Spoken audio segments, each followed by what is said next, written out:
जी मैंने। ओके, चलें जी स्टार्ट करते हैं। बिस्मिल्लाहिर्रहमानिर्रहीम। क्लास हम लोगों के पास जो आज की आउटलाइन है वो है, हम कार्बोहाइड्रेट का इंट्रोडक्शन पढ़ेंगे, उसकी इम्पोर्टेंस है, glucose as a blood sugar कैसे मतलब के काम करती है, और ग्लूकोज की रेगुलेशन, ग्लाइकोजन के बारे में देखेंगे, कार्बोहाइड्रेट का मेटाबॉलिज्म जिसमें हम ग्लाइकोलिसिस और ग्लूकोनियोजेनेसिस को पढ़ेंगे। ठीक है, ये चीजें आप लोगों ने पहले भी पढ़ी होंगी, आप लोग बायोकेमिस्ट्री पढ़ते आए हैं जो मेडिकल स्टूडेंट्स हैं खास तौर पे। लेकिन वो स्टूडेंट्स भी यहाँ पे हैं जिनको किसी चीज का भी नहीं पता होगा, ठीक है, जो पैरामेडिक्स के स्टूडेंट्स हैं। तो इसलिए हम इसको जो है बिल्कुल स्टार्टिंग से लेके चलते हैं। अगर कुछ लोगों को ऑलरेडी पता है तो काइंडली कोऑपरेट कीजिएगा अनटिल अनलेस कि आप लोगों के जो है वो यूज की कोई चीज यहाँ पे आ जाती है। ठीक है, तो चलें स्टार्ट करते हैं कि सबसे पहले जो है हमारी बॉडी के अंदर कार्बोहाइड्रेट्स, आपको मैंने पहले भी बताया था कि हमारी जो बॉडी होती है, जो ऑर्गेनिक बॉडी होती है, उसमें मोस्ट अबंडेंट जो हमारे पास मैक्रोमोलिक्यूल्स पाए जाते हैं वो कार्बोहाइड्रेट्स, प्रोटीन्स और फैट्स होती हैं। ठीक है, लेकिन अगर हम नेचर में देखते हैं तो वाटर के बाद, ठीक है, पानी के बाद जो है carbohydrates most abundant organic molecule है हमारी जमीन पे। और इनका मेन क्या होता है, इसके अंदर जो एलिमेंट्स होते हैं ऑब्वियसली ये ऑर्गेनिक मैटर हैं, तो इसमें होंगे कार्बन, हाइड्रोजन और ऑक्सीजन। इसलिए इनको हाइड्रेटेड कार्बन या हाइड्रेट्स ऑफ कार्बन कहते हैं। अब इसको हाइड्रेट्स किस तरह से कहेंगे, देखिए सिंपल सी बात है। इसका जो फॉर्मूला है ना CH2ON, अब यहाँ पे H2O देख सकते हैं, वाटर और साथ कार्बन है, दैट मीन्स कार्बन वाटर के मॉलिक्यूल के साथ अटैच है। ठीक है, तो इसलिए इसको हाइड्रेटेड कार्बन कहते हैं। अब इसका नाम जो है, इसका एक एम्पिरिकल फॉर्मूला होता है CnH2n। CnH2n का मतलब ये है कि यहाँ पे ये रेशियो बताई गई है कि हाइड्रोजन जो है वो डबल है, ऑक्सीजन और कार्बन की सेम सेम है। तो n अगर यहाँ पे 3 है तो हम कहेंगे C3H6O3। लेकिन अगर यहाँ पे n को 6 कर दिया जाए तो C6H12O6 बन जाएगा। ठीक है, ये एक सिंपल सा फॉर्मूला हो गया। इसके बाद हमारे पास जो है इसके अलावा भी, जी अताउल्ला आपका कोई क्वेश्चन है? अताउल्ला, आपने जो है वो हैंड रेज किया है, कोई क्वेश्चन है आपका?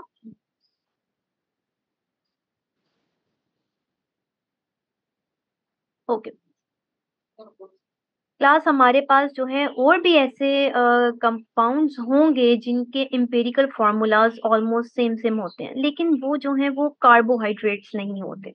जैसे कि एसिटिक एसिड है हमारे पास, लैक्टिक एसिड है, ठीक है, ग्लिसरॉल या जो 3 कार्बन वाली जो कंपाउंड्स होते हैं, ऑर्गेनिक कंपाउंड्स, वो इनमें फॉर्मूला तो ये होगा, लेकिन जरूरी नहीं है कि वो कार्बोहाइड्रेट्स होंगे, क्योंकि कार्बोहाइड्रेट्स की जो है खास प्रॉपर्टीज होती हैं, उनके अंदर एल्डिहाइड या कीटोन ग्रुप्स पाए जाते हैं। ठीक है, अब जो जेन्युइन कार्बोहाइड्रेट्स हमारे पास अवेलेबल हैं वो रेमनो हेक्सोस शुगर्स होती हैं, डीऑक्सीराइबोस शुगर्स हैं।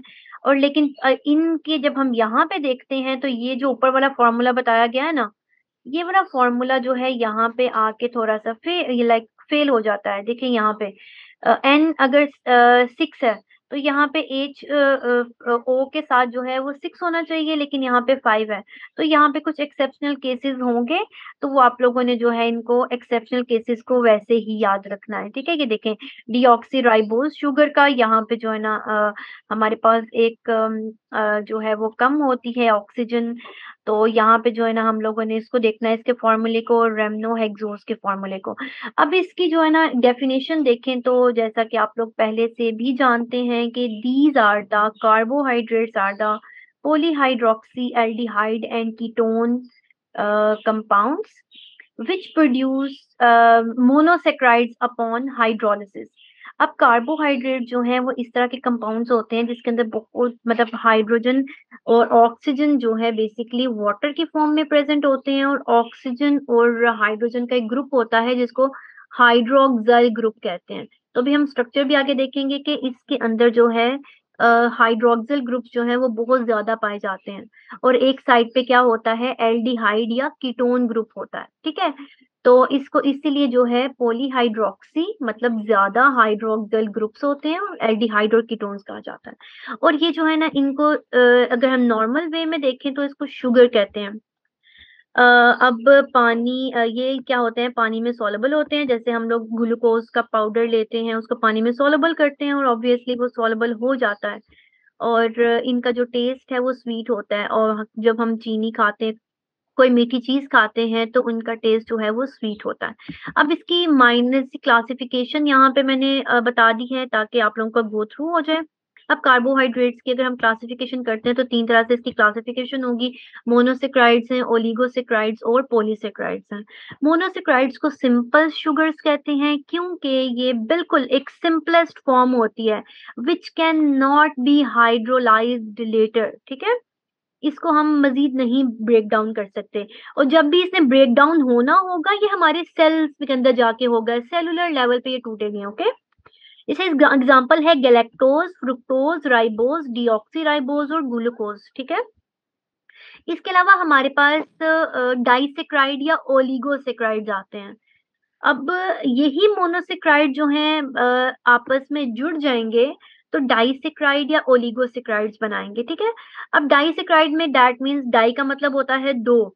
अब यहाँ से अब सुक्रोज बन जाएगी, जब ग्लूकोज और फ्रुक्टोज मिलेंगे लैक्टोज बन जाएगी। ग्लूकोज और गैलेक्टोज यहाँ पे जो है ना, इनको अगर हम कंबाइन कर दें फिर माल्टोज होगी और फिर रेफिनोज, ये डिफरेंट शुगर्स होती हैं। तो इसमें क्या है कि हमारे पास डाइसेक्राइड्स भी हैं और ओलिगोसेक्राइड्स भी होते हैं। ओलिगोसेक्राइड्स की बेसिकली इतनी इंपॉर्टेंस नहीं होती और वैसे भी हमारे नेचर में कम पाए जाते हैं, लेकिन चूंकि इनकी क्लासिफिकेशन हमें पढ़नी होती है तो इसलिए यहाँ पे मेंशन्ड है। उनमें जो है 3 से 10 तक जो है ये मोनोसेक्राइड के मॉलिक्यूल्स आपस में ग्लाइकोसिडिक बॉन्ड से जुड़े होते हैं। इसके बाद आते हैं पॉलीसेक्राइड्स। पॉलीसेक्राइड जो हैं इनके अंदर हमारे पास वाइड रेंज आती है और पॉलीसेक्राइड्स की जो है हमारी न्यूट्रिशन में, हमारी खुराक में जो है इसकी बहुत इंपॉर्टेंस है और हम जो अनाज खाते हैं उसमें ये बहुत ज्यादा जो है वो प्रेजेंट होती है। अब इसमें हम आगे क्लासिफिकेशन भी देखते हैं इसकी, स्टार्च, ग्लाइकोजन और सेलुलोज है। अब मोनोसेक्राइड्स आपको बता दिया, these are the one sugar molecule that can not be hydrolyse. मजीद पानी की प्रेजेंस में ये ब्रेक डाउन नहीं हो सकता और जब भी इन्होंने टूटना है मोनोसेक्राइड ने, वो हमारे सेल्यूलर लेवल पे जाके टूटेंगे, हमारे साइटोप्लाज्म या माइटोकॉन्ड्रिया में जाके। ठीक है, और हमें एनर्जी मिलेगी। डाइसेक्राइड जब ब्रेक डाउन होते हैं तो हमें मोनोसेक्राइड्स मिलते हैं। ओलिगोसेक्राइड भी ब्रेक डाउन होंगे तो ऑब्वियसली हमें मोनोसेक्राइड मिलेंगे।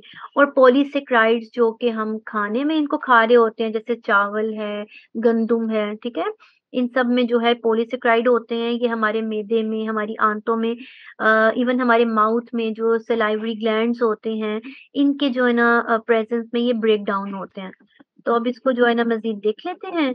अब इसकी क्लासिफिकेशन देखिए मोनोसेक्राइड्स की, तो मोनोसेक्राइड्स जो हैं चूंकि बिल्कुल एक सब यूनिट है, तो ये दो तरह के होते हैं। जैसे आपकी डेफिनेशन में भी था, these are polyhydroxy aldehyde and ketones. तो ये एल्डिहाइड ग्रुप होता है, ये वाला CHO ग्रुप, जो ऑर्गेनिक केमिस्ट्री जिनकी बहुत अच्छी है उन लोगों को ऑब्वियसली पता होगा इस चीज का। और ये कीटोन ग्रुप होता है। ठीक है, C डबल बॉन्ड O और दोनों साइड्स पे कोई भी फंक्शन ग्रुप हो सकते हैं apart from hydrogen. Okay, hydrogen के अलावा दोनों साइड पे कोई से भी फंक्शनल ग्रुप हो सकते हैं कार्बन के। अब इसमें जो है हमारे पास जो जिन शुगर्स के अंदर, सैकराइड्स के अंदर एल्डिहाइड ग्रुप होता है एंड पे, उनको हम एल्डोज शुगर्स कहते हैं। दूसरी जिनके अंदर कीटोन ग्रुप होता है उनको कीटोज शुगर्स कहते हैं। अब वो वाले कार्बोहाइड्रेट्स, वो वाले मोनोसेक्राइड्स जिनके अंदर जो है हमारे पास 3 कार्बन्स होते हैं और एल्डिहाइड ग्रुप होता है, उसमें आपके पास एग्जांपल है ग्लिसराल्डिहाइड। ठीक है, और उसी तरह 3 कार्बन वाले कीटोन ग्रुप वाली शुगर्स होंगी, उनको डाईहाइड्रोक्सी एसीटोन कहते हैं। ठीक है, अभी आप देखेंगे कि ग्लाइकोलिसिस में भी ये बेसिकली बन रही होती हैं ये शुगर्स। ओके, नेक्स्ट हमारे पास है अगर 4 कार्बन वाली, एक सेकेंड क्लास, नेक्स्ट अगर हमारे पास 4 कार्बन वाली अगर आती हैं शुगर्स, तो एल्डिहाइड ग्रुप वाली है एरिथ्रोज। अब आपने ये चीजें याद रखनी है। ओज यहाँ पे आएगा ना, इसका मतलब है कि वो क्या है, एल्डोज। यूलोज आएगा कहीं पे, दैट मीन्स कि वो कीटोज है। तो भी आप लोगों ने ना इसको याद करना है कि 4 कार्बन शुगर्स एल्डिहाइड इरिथ्रोज होती है, 4 कार्बन शुगर कीटोन होती है इरिथ्रोलोज। फिर इसका 5 कार्बन वाली राइबोज और उसकी कीटोन शुगर होगी राइबुलोज। और फिर ये जो हमारी मोस्ट इम्पोर्टेंट जो शुगर है जिसको आज हम main that will be the centre point of our discussion for today, glucose, जो कि हेक्सोज शुगर है। हेक्सोज का मतलब, हेक्सा मतलब 6, इसमें 6 कार्बन होते हैं। और ये ग्लूकोज दैट मीन्स इसके अंदर एल्डोज शुगर है, याद रखना है आप लोगों ने। और जो कीटोन कीटोन शुगर होती है 6 कार्बन वाली, वो फ्रुक्टोज है, ठीक है। अब इस तरह मोनोसेक्राइड में यही एल्डोज और कीटोज के बारे में ही बताया हुआ है। अब आप स्ट्रक्चर भी देख सकते हैं, ये जो है यहाँ पे ग्रुप्स आप देख सकते हैं कि एल्डोज में एक हाइड्रोजन आयन लगा हुआ है, हाइड्रोजन एटम है, और बाकी जो है ना यहाँ पे एक पूरी चेन अटैच है। यहाँ पे देखें, आपको मैंने कहा कि जब कार्बोनाइल ग्रुप के साइड्स पे डिफरेंट फंक्शनल ग्रुप्स लगे होंगे बजाय हाइड्रोजन आयन के, तो उसको हम कीटोन कहते हैं। तो ये कीटोज शुगर्स होंगी, ओके। अब एल्डोज शुगर में जैसे कि ग्लूकोज है, ग्लूकोज ग्रेप शुगर होती है, हमारी ब्लड शुगर भी कहलाती है, ठीक है। ये हमारे नेचर में बहुत ज्यादा पाई जाती है जब ये हमारी डिफरेंट डाइसेक्राइड्स का भी पार्ट होता है, जैसे सुक्रोज, माल्टोज, लैक्टोज। और हाँ, ग्लूकोज को हम डेक्सट्रोज भी कहते हैं, ठीक है। ये याद रखिएगा आप लोग, जब हम डेक्सट्रोज का नाम लेते हैं वो ग्लूकोज होता है। अब इसकी एक लंबी स्टोरी स्टार्ट हो जाएगी ऑप्टिकल आइसोमेरिज्म की, कि ग्लूकोज जो है वो डेक्स्ट्रो रोटेटरी होता है। प्लेन पोलराइज ग्लाइड को डेक्स्ट्रो रोटेटरी यानी राइट साइड पे मूव कर देता है, बेंड कर देता है, इसलिए इसको ग्लूकोज को डेक्स्ट्रो रोटेटरी या डेक्स्ट्रोज शुगर कहा जाता है, ठीक है। अब इसके अलावा कीटोज शुगर में हमारे पास है फ्रुक्टोज, जो कि सुक्रोज के अंदर पाई जाती है, जो हमारी चीनी होती है, टेबल शुगर होती है। इसके अलावा ये सबसे मीठी शुगर होती है, हनी में भी ये पाई जाती है, ठीक है, शहद में ये पाई जाती है। और शहद में ये जो बेसिकली शहद के अंदर शुगर्स होती हैं वो इनवर्ट शुगर्स होती हैं, तो वहां पे फ्रुक्टोज भी पाई जाती है। अब इसके अलावा जो है एक इम्पॉर्टेंट बात जो है, जो कि पता होनी चाहिए, वो ये है कि जो सेमिनल फ्लूइड होता है, सीमन, उसके अंदर जो स्पर्मेटोजोआ की नरिशमेंट होती है, उनको एनर्जी जो मिलती है स्पर्म्स को, वो बेसिकली फ्रुक्टोज शुगर से मिल रही होती है, ठीक है। तो यहाँ पे अब आगे आते हैं डाइसेक्राइड्स। अब मोनोसेक्राइड जो है ग्लाइकोसिडिक लिंकेज से ज्वाइन करेंगे तो वो डाइसेक्राइड में कन्वर्ट हो जाएंगे, ठीक है। अब डाइसेक्राइड की आगे से 2 टाइप्स होती हैं, होमोडाइसेक्राइड और हेट्रोडाइसेक्राइड। होमोडाइसेक्राइड मीन्स के दोनों एक जैसे मोनोसेक्राइड्स जुड़ के डाइसेक्राइड बना रहे हैं, जैसे कि माल्टोज। इसके बाद जो है हमारे पास आती है हेट्रोडाइसेक्राइड, जिसमें सुक्रोज आती है, हमारे पास लैक्टोज आती है। अब सुक्रोज में ग्लूकोज और फ्रुक्टोज। अब आपने याद रखना है कि माल्टोज जो होती है वो हमारे जो है उसमें अनाज में भी पाई जाती है, ओके। माल्ट से याद रखें, लेमन माल्ट वगैरह जो होता है ना, माल्ट एक्सट्रैक्ट वगैरह, उसमें ये शुगर होती है। इसके अलावा सुक्रोज की बात करें तो सुक्रोज हमारी टेबल शुगर होती है, घर पे शुगर केन से जो बनती है, ओके, जो रिफाइंड शुगर होती है। फिर हमारे पास आती है lactose. Lactose is made up of galactose and glucose. अब जब ये कंबाइन करेंगे तो लैक्टोज जो है वो बनेगी, जो कि मिल्क शुगर होती है, ठीक है। ये एनिमल और ह्यूमन मिल्क में जो है वो प्रेजेंट होती है। तो इसके अलावा अब हम देखते हैं पॉलीसेक्राइड्स को। तो पॉलीसेक्राइड की एक क्विक सा जो रिव्यू है वो आपको यहाँ से मिल जाएगा कि सेलुलोज है, स्टार्च है, ग्लाइकोजन है। अब बेसिकली इसमें भी जो है हमारे पास होमो और हेट्रो होते हैं, लेकिन चूंकि अब हमने ग्लूकोज को ही एंड पर डिस्कस करना है तो इसलिए जो है मैं आपको यही मेन बताऊंगी कि सेलुलोज जो है वो प्लांट्स में पाई जाती है। ऑब्वियसली ये सब प्लांट्स ओरिजिन की होती हैं, और ग्लाइकोजन जो है वो एनिमल ओरिजिन की होती है। अब ये सारे मोनोसेक्राइड से बने हुए हैं, और सबसे बड़ी बात ये आपने याद रखनी है कि इन सब में ग्लूकोज एज अ सब यूनिट यानी as a monosaccharide sub unit present है, ठीक है। ये आप देख सकते हैं, लेकिन जो चीज आप याद रखेंगे वो ये है कि सेलुलोज के अंदर बीटा ग्लूकोज प्रेजेंट है, वो उस अल्फा बीटा पोजीशंस होती है ना उसकी। इसके अलावा स्टार्च जो कि हम बहुत ज्यादा खाते हैं, हमारे जितने भी वो अनाज होता है उसके अंदर स्टार्च प्रेजेंट होती है, जैसे गंदुम हो गई, चावल हो गए, इन सब में। तो अल्फा ग्लूकोज प्रेज़ेंट है और हमारे जो बॉडी के अंदर ग्लूकोज की स्टोर्ड फॉर्म होती है, वो भी अल्फा ग्लूकोज की फॉर्म होती है। इसके अंदर बॉन्ड लिंकेजेस बताए हुए हैं, बेसिकली सारे ब्रांच्ड होते हैं ऑलमोस्ट। तो ये 1 और 4 ठीक है? ये देखें 1 और 4 यानी कि एक ग्लूकोज की फर्स्ट पोज़ीशन और दूसरे ग्लूकोज की 4th position, 4th carbon, 1 carbon, 4 carbon, 1 carbon, 4 carbon इस तरह से ये जुड़े होते हैं, ओके? इसकी ब्रांचिंग नहीं होती, अमाइलोज़ की भी ब्रांचिंग नहीं होती। स्टार्च की 2 टाइप्स हैं, अमाइलोज़ और अमाइलोपेक्टिन। अमाइलोज़ बिल्कुल सीधी है, ग्लाइकोसिडिक बॉन्ड्स हैं। अमाइलोपेक्टिन में क्या होता है 1-4 तो है, ओके? ये साइड बाय साइड जो ब लगे हुए हैं, वो 1-4 लिंकेजेस हैं। लेकिन 1-6 लिंकेजेस कौन-से हैं जो कि ऊपर-नीचे इस तरह से अटैच हैं, ब्रांच्ड हैं। इसी तरह ग्लाइकोजन की बात करें तो यहाँ पे भी ना 1-4 और 1-6 लिंकेजेस प्रेज़ेंट होते हैं। ग्लाइकोजन इस कुछ इस तरह का दिखता है और ये आप देख सकते हैं सेलुलोज़ इन सब के जो स्ट्रक्चर्स हैं, कुछ का लीनियर स्ट्रक्चर है, कुछ का जो है वो हेलिक्स स्ट्रक्चर है, कुछ का ग्लोब्यूलर स्ट्रक्चर है, आप देख सकते हैं। अच्छा, इसके बाद हम पढ़ते हैं हमारा जो सेकंड इसकी हेडिंग है इम्पोर्टेंस ऑफ कार्बोहाइड्रेट्स। अब हमें कार्बोहाइड्रेट्स क्यों हमें इम्पोर्टेंट है हमारी बॉडी में, क्यों हम जो है वो कार्बोहाइड्रेट के मेटाबॉलिज्म को डायबिटीज वाले जो है ये सेशन में डिस्कस कर रहे हैं। अब हम बेसिकली देखते हैं कि हमारी बॉडी को जिंदा रहने के लिए चाहिए होती है एनर्जी, ठीक है? और एनर्जी हम लेते हैं हमारे खाने से। हमारी बॉडी में भी जो है वो एनर्जी बन रही होती है, डिफरेंट प्रोसेसेस हो रहे होते हैं। लेकिन हमें जो है वो डाइटरी वो होते हैं ना कैलोरीज़ हमें एक डाइट से लेनी पड़ती हैं, ओके?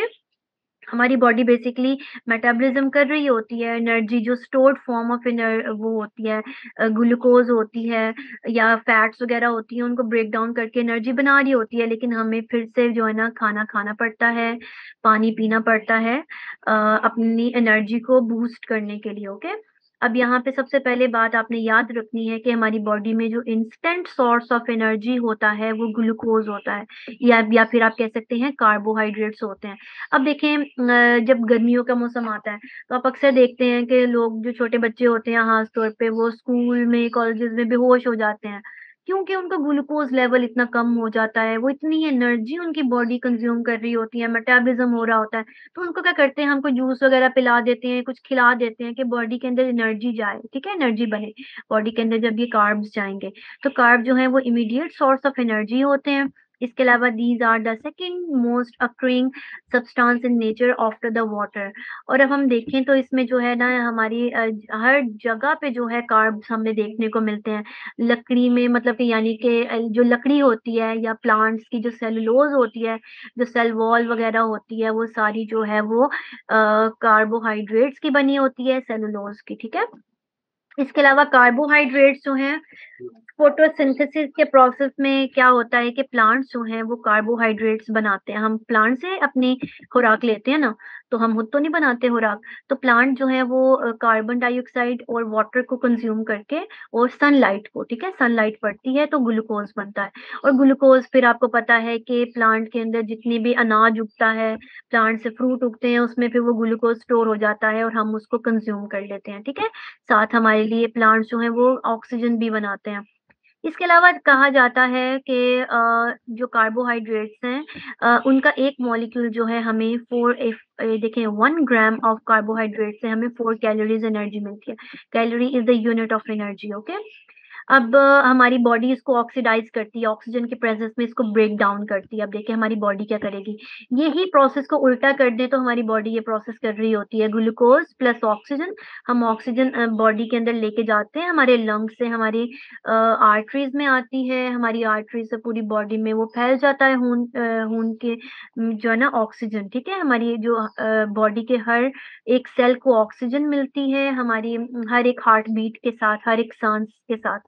तो वो ग्लूकोज़ जो हम खा रहे होते हैं साथ-साथ वो जो है ऑक्सीजन की प्रेज़ेंस में ब्रेक डाउन होता है, कार्बन डाइऑक्साइड बनती है जो बॉडी में से बाहर निकल जाती है, वाटर है वो रिसाइकिल हो जाता है और हमें एनर्जी मिलती है, ठीक है? Energy in the form of ATP, adenosine triphosphate ये चीज़ याद रखनी है आपने। फिर कार्बोहाइड्रेट्स जो हैं these are the precursors of many organic compounds. मैं आपको जब आगे फैट्स और प्रोटीन्स वगैरह पढ़ाऊंगी, मैं आपको इसकी कन्वर्जन भी at the end of the third session में बताऊंगी कि कार्ब्स, प्रोटीन्स और फैट्स आपस में इंटर कन्वर्जिबल भी हैं, ठीक है। और यहाँ पे जो है ना ये कहा जाता है कि इसका प्रिकर्सर है। इसके अलावा जो हमारी बॉडी के अंदर डिफरेंट स्ट्रक्चर्स होते हैं, उनमें जो है ये हेल्प करता है कार्बोहाइड्रेट्स जो है, जैसे कि सेल ग्रोथ में, एडहेजन जो प्रोसेस होता है, इन्फ्लामेशन में, सारी ये एनर्जी के थ्रू ही हो रहे होते हैं ना, सारी एनर्जी हमें यहाँ से मिल रही होती है। और इसके अलावा हमारी बॉडी के अंदर डिफरेंट लिप वो होते हैं, ग्लाइकोप्रोटीन्स होती हैं, प्रोटियोग्लाइकन्स हैं, ग्लाइकोलिपिड्स हैं, ये सब जो है हमारी बॉडी के अंदर कार्ब्स ही प्रेजेंट है। इसके स्ट्रक्चरल प्रॉपर्टीज भी होती हैं, ठीक है। लास्ट पे क्या है कि स्टोरेज जो होती है इसकी ग्लाइकोजन की फॉर्म में, जैसे मैंने आपको बता दिया। क्लास ये जो भी जो है ये स्क्रीन के ऊपर ये कर रहा है, काइंडली बाज आ जाए, आप लोग छोटे नहीं हैं, आपको ये बातें बताई जाए। अब यहाँ पे क्लास क्या है कि नेक्स्ट हम देखते हैं glucose as a blood sugar कैसी है। अब ग्लूकोज जो है हमें कमर्शियली स्टार्च से मिलती है, खाने में हम स्टार्च लेते हैं, हमारी बॉडी की मेन शुगर है, it is a blood sugar. अब डब्ल्यूएचओ के मुताबिक जो है एक हमारे पास लेवल्स हैं ग्लूकोज के, जैसे कि फास्टिंग में जो नॉर्मल ब्लड ग्लूकोज लेवल होना चाहिए वो 70 में mg पर डेसीलीटर या 3.9 मिलीमोल्स पर लीटर होना चाहिए। इसे लेके 100 mg पर डेसीलीटर या 5.6 मिलीमोल्स पर लीटर तक होना चाहिए। लेकिन जब हम फास्टिंग में होते हैं तो वो 100 से 125 mg पर डेसीलीटर या 5.6 से लेके 6.9 मिलीमोल्स तक होता है। अगर तो हमारा इतना रह रहा है लेवल, ठीक है, 100 से 125 mg पर डेसीलीटर तक, तो हमें लाइफ स्टाइल चेंज करने की जरूरत है, ठीक है। जो नॉर्मल जो अब लेटेस्ट रेंजेस हैं अकॉर्डिंग टू डब्ल्यूएचओ, वो यही है 70 से 100 तक लेवल्स होने चाहिए।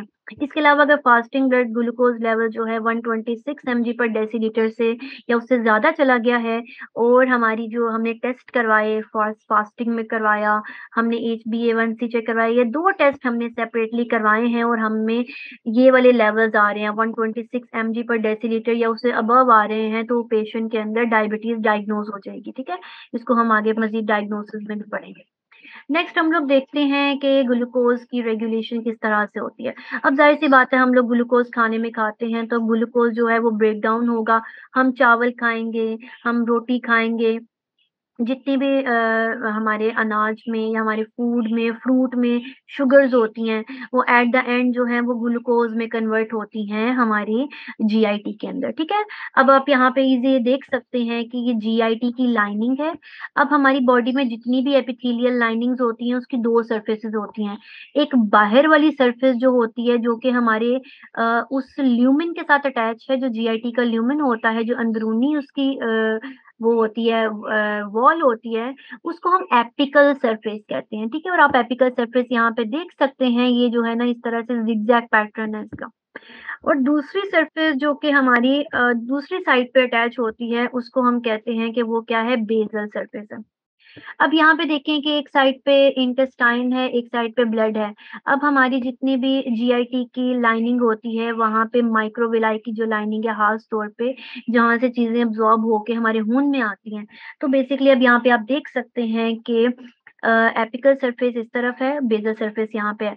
अब ये खुद ब खुद नहीं चीजें इधर से उधर चली जाती हैं, ठीक है। अगर इस तरह हो तो हमारी बॉडी में बैलेंस ही ना रहे, ठीक है। तो हमारी बॉडी को जो है एनर्जी रिक्वायर्ड होती है चीजों को यहाँ से इधर से यहाँ पे लेके जाते हुए, ठीक है। वो वाटर होता है जो कि इजीली डिफ्यूज कर जाता है, ओके। अब देखते हैं यहाँ पे क्या होगा। माइक्रोविलाई के अंदर जो है वो कुछ ट्रांसपोर्टर्स लगे होते हैं ग्लूकोज के। सिम्पोर्टर है। सिम्पोर्टर ऐसा एक चैनल होता है जो कि एक ही डायरेक्शन में मूव करता है। दैट मीन्स एक ऐसा दरवाजा है जो एक ही डायरेक्शन में खुलता है, और जिसने भी जाना है वो एक ही रास्ते से अंदर जाना है, बाहर नहीं आ सकता, सिर्फ अंदर जा सकता है, ठीक है। या फिर वो जो बाहर आ सकते हैं या फिर वो सिर्फ जो अंदर जा सकते हैं, ये होते हैं सिम्पोर्टर। तो हमारे माइक्रोविलाई की जो माइक्रोविलाई जो हैं उनकी एपिकल सरफेस पे, एपिथेलियल लेयर पे जो है हमारे यहाँ पे सिम्पोर्टर्स सोडियम ग्लूकोज इम्पोर्टर्स लगे होते हैं, जो कि सोडियम भी अंदर मूव करता है और ग्लूकोज भी अंदर मूव करता है। फिर जब वो एपिथेलियल लेयर में आ जाता है, तो यहाँ पे मज़ीद ग्लूकोज का एक सेपरेट गेट लगा होता है कि वो क्या उसका नाम क्या है ग्लूकोज T2, जहाँ से क्या करता है ग्लूकोज हमारे ब्लड में एंटर हो जाता है, ठीक है? और जो सोडियम पोटेशियम एटीपेज पंप होता है, वो सोडियम और पोटेशियम जो है ना इसकी वो रेगुलेशन कर रहा होता है, ठीक है? जो भी डीपोलराइजेशन होनी है सारा